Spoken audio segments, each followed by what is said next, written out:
Your Maytag washer suddenly stops responding, won't start a cycle, or powers on without actually washing anything. Sometimes the control panel lights up, but nothing happens after pressing start, while other times the machine stays completely silent.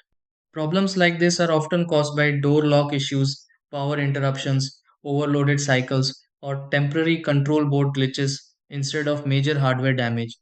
In many situations, the washer simply needs a reset or a quick system check before it starts working normally again. Before thinking the washer is completely broken, these are the steps you can try to fix this and get the machine running again. Make sure the washer is plugged securely into a working outlet. 2. Check that the door or lid closes and locks completely. 3. Unplug the washer from power for a few minutes. 4. Plug the machine back in and restart the control panel. Number 5. Remove some clothes if the washer feels overloaded. 6. Select a fresh wash cycle instead of resuming the old one.